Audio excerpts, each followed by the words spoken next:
আসসালামু আলাইকুম গাইস। আজকে যে আমাদের বাড়ির সামনেই একটি গর্ত ছিল, সেই গর্তটির মধ্যে আমার ভাগিনারা কিছু মাছ জালি দিয়ে ধরে এখানে আবার ছেড়ে দিয়েছিল।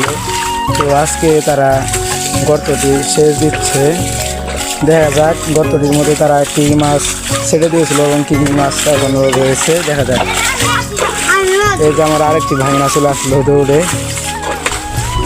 গাছ এই যে আমাদের লাউ গাছ অনেক আলহামদুলিল্লাহ অনেক লাউ ধরেছে এবার।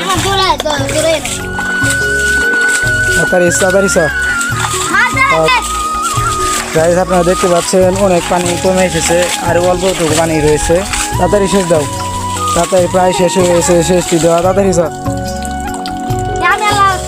গাছ দেখতে দেখতে তারা পানি একদম শেষ দেওয়া শেষ করে ফেললো। এখন শুধু দেখার পালা তারা কি মাছ ধরতে পারে। দেখি মাছ, চ্যাং মাছ। গাইছে একটা চ্যাং মাছ পেয়েছে তারা। আরো একটি মাছ রয়েছে। গাছ দেখতে পাচ্ছেন তারা দুটো মাছ পেয়ে গেছে। তো গাইস আজকের ভিডিওটি আর দীর্ঘ করবো না, আজকে পর্যন্ত। সবাই ভালো থাকবেন, ধন্যবাদ। দেখা হবে পরবর্তী ভিডিওতে। আসসালামু আলাইকুম, টাটা দাও।